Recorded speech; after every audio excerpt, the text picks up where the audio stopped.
YouthLink. So my name's Tim Frew. If you're in the main session, you probably know that I'm Chief Executive of YouthLink Scotland. I've got some very interesting folk on a panel today, and our plan is to just take you through a discussion around the digital divide.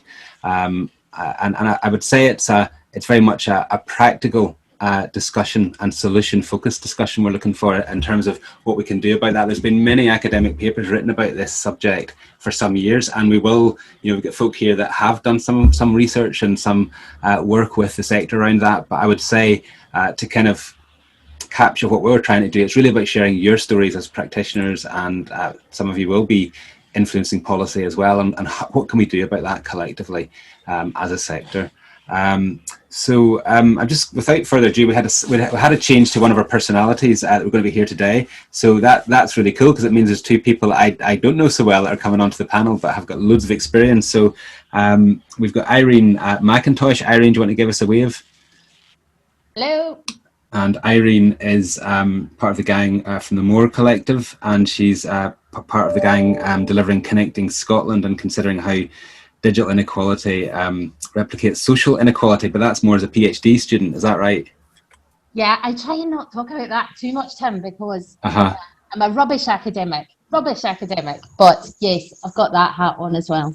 Well, if you're moving towards a doctorate, you must know stuff, but like any doctorate, but you always have to be careful of what you ask, don't you? It's all smoke and mirrors. How you make it simple for the rest of us, so that's really good. And Rory is going to do a joint session along with Irene, and Rory's a CLD practitioner working on digital participation within the housing sector, and also currently studying at uni.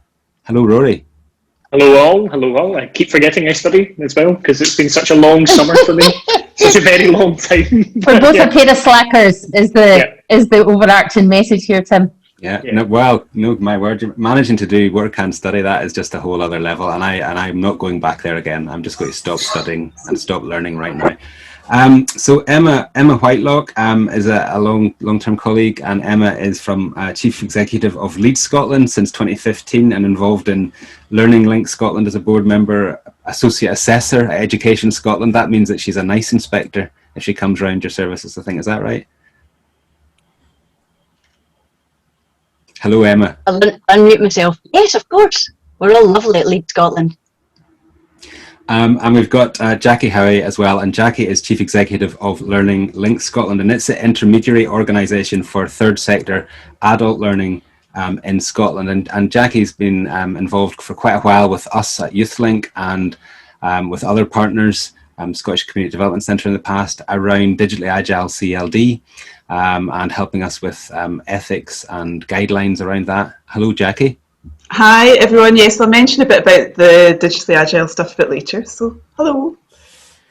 Great, so that's our kind of speakers on the main platform, and you'll notice that kind of deliberately so we've chosen a panel that isn't full of people that are doing youth work or talking about youth work. They're in a kind of broader context. I think that's really helpful for us as well, is that they're seeing that they know the youth work world, but they're also seeing that across a range of other services. So I think there's lots for us to kind of engage with and learn there. But before we go on to and hello to Claire. Sorry, Claire, hello. I forgot your name. Just do you want to say, Claire, who you are and what you're doing while we're doing this session? Yeah, sure. Hi, I'm Claire from Listen, Think, Draw, and I am a graphic facilitator, so I am basically stalking you all today and listening into all of your chat and trying to create some illustrations that you can use going forwards. Okay, so you can, if you want, you can pin me. I'll switch my video so you can watch me draw. If you wanted to drop in every now and again, see what I'm up to, then you can do that. That sounds fantastic and a very creative process. I did a youth work session early doors with more children, sort of 8 to 11-year-olds, and I thought I was doing Zoom quite well until I did it with 8 to 11-year-olds, and they completely took over the controls of the system, changed their name and started doodling on the screen and all sorts of like, oh, this is classic. I've lost a session, I've lost my audience already. They know far more than I do within sort of 10 minutes. So that would be great. And please don't make me look like Tintin, because when I was up in a session in Orkney a few years ago, I was doing a session and they kind of did a wee illustration of me and I looked like Tintin. So I'd appeal. It's not the look I'm going for, Claire. Okay. Well, Brad Pitt. That's more, yeah, you've Okay. got it in one. All right then. Okay. Right, so enough hilarity. The most important thing now is that we talk to each other. There's a great, just looking at the delegate list, I was just amazed by what sort of folk we've got and the kind of variety and the stuff that you're already engaged in. So the plan is to go into bubble groups for 5 to 7 minutes, and there's 2 questions that I think Jane is going to put up on the screen for us to consider. And give her a second to do that. But it's really, the first one is, what is your personal experience of the digital divide? And the second question is, what is your professional experience of the digital divide as it affects young people and adults? So the first question, what is your personal experience of the digital divide? So a couple of minutes on that, and we're not looking for full life stories here, just a few punchy kind of comments to one another to kind of get a feel of that. And then what is your professional experience of the digital divide and how it affects young people and adults? And we'll come back together in 5 to 7 minutes. So without further ado, let me introduce Irene again and Rory, who are going to kind of take us through their perspectives of what they've been involved in this area.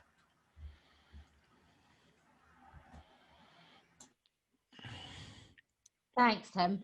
So I had said that I work for an organisation called More Collective. We're based up in the far north, and we've been working in the field of digital inequality for a decade, since before iPads even existed. And the reason that we've been doing that is because we see a sort of really clear link between digital inequality and social inequality. And we've been talking about it for ages, and over the last 10 years, different third sector organisations have really kind of grasped onto that and have done incredible work. But it never in the last 10 years have we seen the level of work and the level of commitment to addressing the digital divide as we've seen since COVID-19 hit, and just the extent of that work. So even earlier on in the session, we heard you guys talking about how 92% of services were immediately, bam, delivered online to reach people when they really needed that support. But we were incredibly aware while all that was happening that there's a bunch of folk that can't access the internet. Those folk tend to be struggling financially. They might have additional support needs. They're not exclusively older, which is a really still heavily dominant thinking pattern. That's not actually the case. And those folk who are offline then don't have access to safe health information, for instance, or access to education, which you guys would have immediately experienced. And we immediately saw the impact on children, young people, families, all of this when they didn't have access to devices or connectivity or skills. And I don't know what your experience is in your professional lives, whether you saw that digital divide as clearly as we certainly saw it impacting immediately.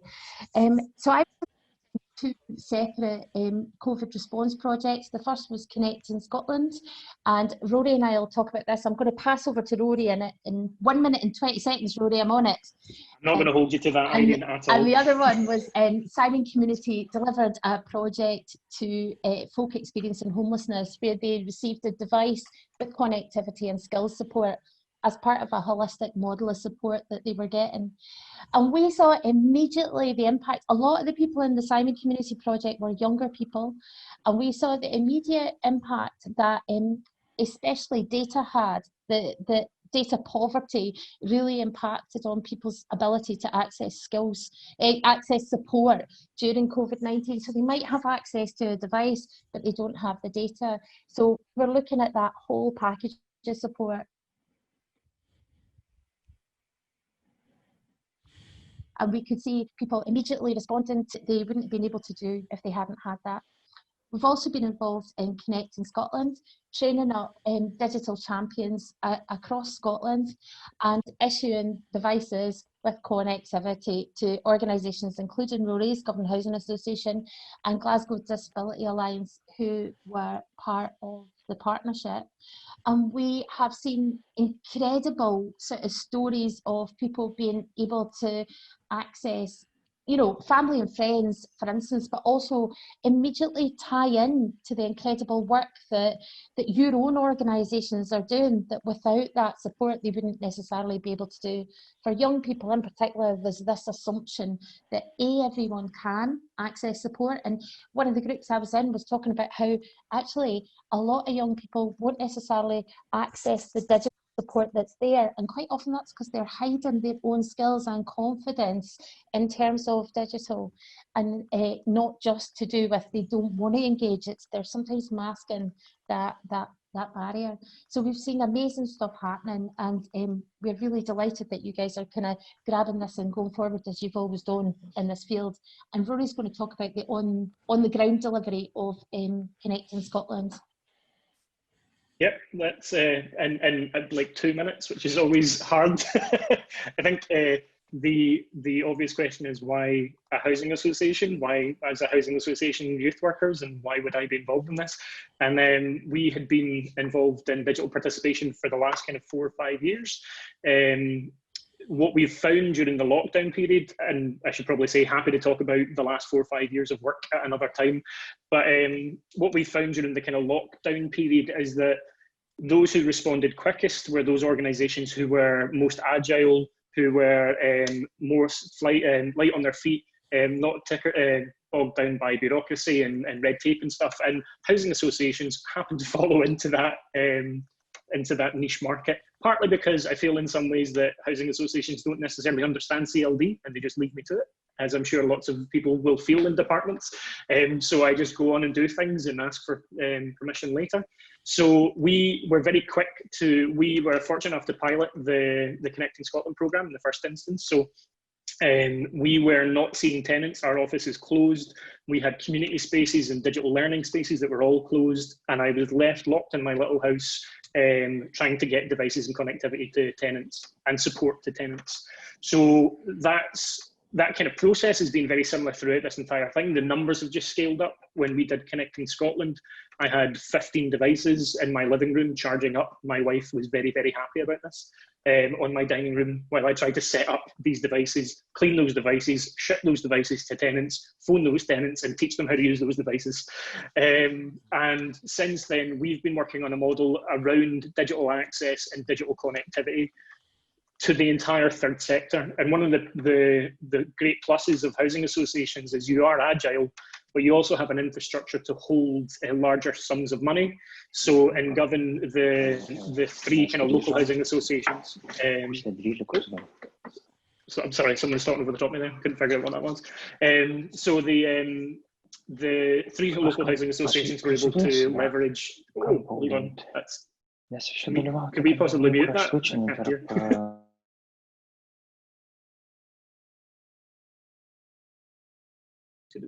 So we were able to leverage some resilience funds from Scottish Government for the entire third sector locally in Govan, and part of that response was around getting devices and connectivity to partners. So we didn't want to be the people that held 300 devices and connectivity and tried to get them out to people. We wanted to gift those devices to other organisations and say, you give them to the people you're working with. So a lot of our work through lockdown has been shipping 300, 400 tablets to the third sector to say, use that to engage with your constituents, but let's start coming together and learning from each other and how we can start building a digital legacy from this work. So that's kind of the phase we're in now. We've got devices, we've got connectivity. It's probably a drop in the ocean in comparison to the needs of everyone, but we wanted to kind of make sure that we're having some legacy sustainability to this. So we're starting to work with the More Collective, starting to bring people together and start to chat about the needs locally, the training needs of organisations, what are we seeing are kind of recurring themes, and how can we help each other. That's kind of it. Whistle stop tour, send loads of questions, happy to answer them. Thanks so much. That was excellent. And there's a question posted there about Connecting Scotland. I believe it does include MiFi and other options as well. I don't know, Irene, do you want to speak to that? Yeah, it includes 20 gig of data at the moment, but they're extending, increasing the data going forward with a MiFi device that's through Vodafone, and folk receiving the devices get 2 years now of connectivity, because immediately in the immediate findings of the pilot stuff was folk were immediately worried about what's going to happen though when it stops, because data poverty absolutely impacts on people's ability to engage with the internet. So folk might have some skills, but they can't kind of develop those skills if they've got no data to do it with. So they've extended the data, and folk receive either a Chromebook or an iPad as part of that project. And I've put links to that in the into the chat pane, specifically around Connecting Scotland, because the phase 2 of the project aims in particular at children, young people and peer experienced young people as well, to access that support. And Jackie said, is there a network of organisations who have had support from Connecting Scotland? And yes, Jackie, there is a network. Rory can signposted you into that Slack group, and we can share the link. Once Rory and I get our act together, we'll post it in there, because everyone's kind of welcome in that. There's a space within that particular Slack team that's looking at young people and youth workers in particular, so it might be of interest to folk on the call today. Great, thank you so much. And we're going to pass on to Emma now. So Emma leads Scotland working with disabled people, carers and families. Emma's going to talk about that, and also a specific fund within the CLD world for digital inclusion. Great, thanks very much. And as you just heard, digital inclusion is a social justice issue, and unchecked, it has actually exacerbated social inequalities, but we can turn that around, and we're all part of that effort.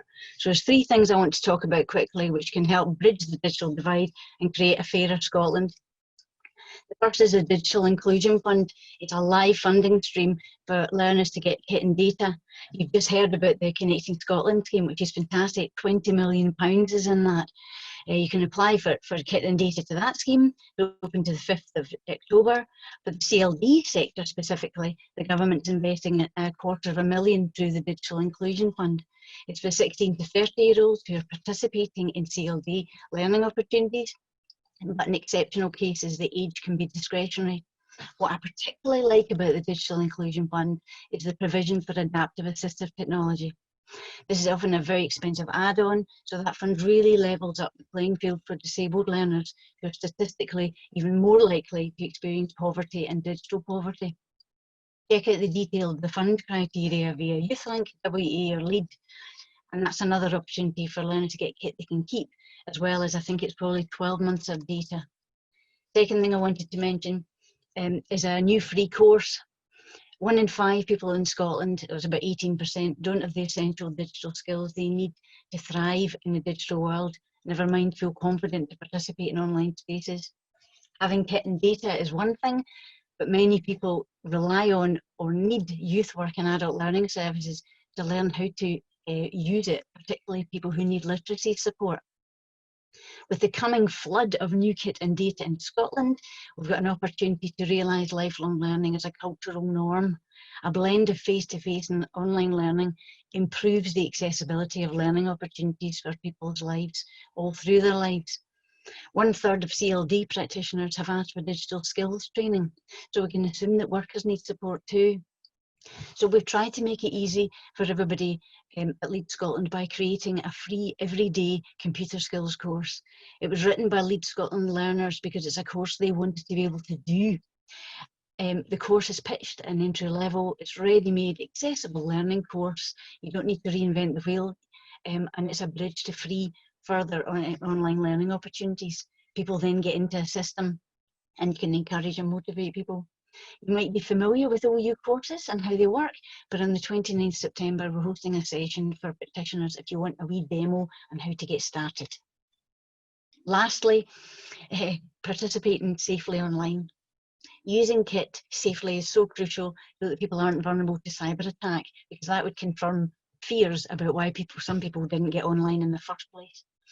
The Scottish Government has a cyber resilience strategy, and as part of that, CLD is mentioned in their Learning and Skills Action Plan.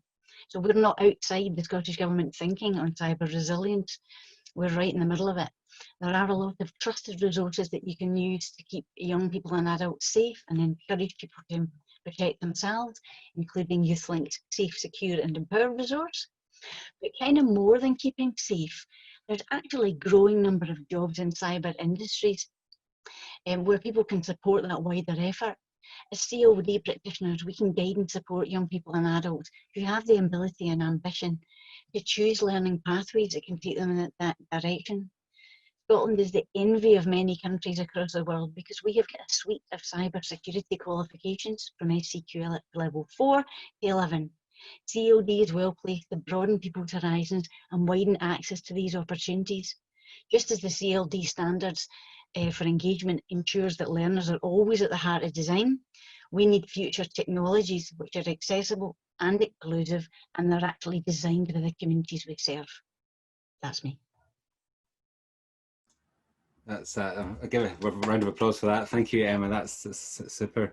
And I guess I think it's the wonderful thing at the minute is the opportunity for collaboration. I think, isn't it? It's there's, you know, within the wider community learning and development world, we're used to that. Voluntary organisations working alongside local authorities and very much starting from where the need is in the community. And I think that this has allowed us to kind of sort of take that forward more. I have been a little bit frustrated, I must say, in terms of in the past where sometimes formal education, some of the upskilling work that's happened there has kind of left us behind a little bit in terms of the investment. But I think we're starting to see that that's in terms of some of the work that's happening that we're engaged in, is that we can get it to where the need is greatest. And I think government's increasingly recognising that and the importance of working along with us as a sector to do that. Because I think what you've identified is a multiple barriers as well, you know, so it's not a simple thing what a barrier might be to somebody being part of this, but how important it is for skills, employability, everything about someone's life is that place that we inhabit through digital. So I'm going to introduce Jackie Howie, and as I said earlier, Jackie, we've been involved in the Digitally Agile program for some time, and there's also DYWSummit, I should mention, because that was something as well that was a kind of a European-wide investment around sharing practice. So you might want to check out that website. Over to Jackie to tell us a wee bit about the story of the fact that we didn't just start doing digital in March, did we? We were doing stuff before now. Yes, I'm just going to share the screen so that you can, hang on a second. I just want to, oh, there we go. Just going to share the screen, not so much to talk to the presentation, but just so that you might recognise that Digitally Agile National Principles symbol there.